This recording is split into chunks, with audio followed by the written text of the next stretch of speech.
بسم اللہ الرحمن الرحیم نحمدہ ونصلی علی رسولہ الکریم اما بعد۔ محترم ناظرین کرام،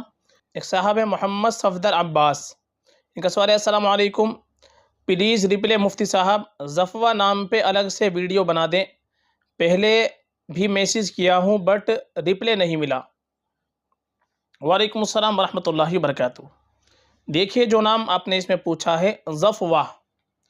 اس کا جو تلفظ ہے وہ اردو زبان کے اعتبار سے یہ ضاد کے ساتھ آتا ہے، صاد کے بعد جو ضاد آتا ہے ضفوہ،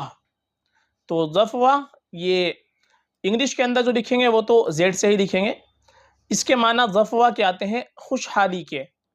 جو خوشحال ہوتا ہے، خوشحالی، اس کو ضفوہ کہتے ہیں۔ تو معنی کے اعتبار سے ضفوہ نام دیکھا جائے تو بہت اچھا نام ہے، چونکہ معنی اس کے اچھے آتے ہیں، اور معنی اگر اچھے ہو تو نام رکھنے میں کوئی مسئلہ نہیں ہوتا ہے، اس لیے یہ نام بالکل ہم رکھ سکتے ہیں، یہ نام رکھنے میں کوئی خرابی نہیں ہے۔ باقی زیادہ بہتر ہمارے لیے یہ ہے کہ ہم اپنی بچی کا نام رکھیں تو صحابیات کے ناموں پر نام رکھیں، ازواج مطہرات کے ناموں پر نام رکھیں،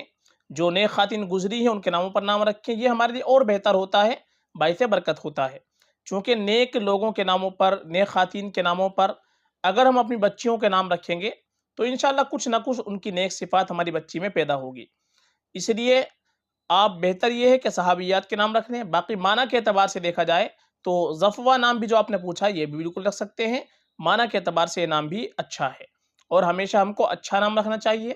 حدیث کے اندر آیا ہے کہ ماں باپ کے اوپر اولاد کا سب سے پہلا حق یہ ہے کہ ماں باپ اپنی اولاد کا اچھا نام رکھیں، اچھے سے اچھا نام ہونا چاہیے، اچھے معنی والا نام ہونا چاہیے۔ آج کل ہم نئے ناموں کی وجہ سے غلط ناموں کا انتخاب کر لیتے ہیں، بہت سے لوگ غیر اسلامی نام رکھ لیتے ہیں اور بے معنی مہمل نام رکھ لیتے ہیں، اس سے ہم کو اجتناب کرنا چاہیے، ہمیشہ ہم کو اچھا نام رکھنا چاہیے، اچھے معنی والا نام رکھنا چاہیے فقط، واللہ اعلم۔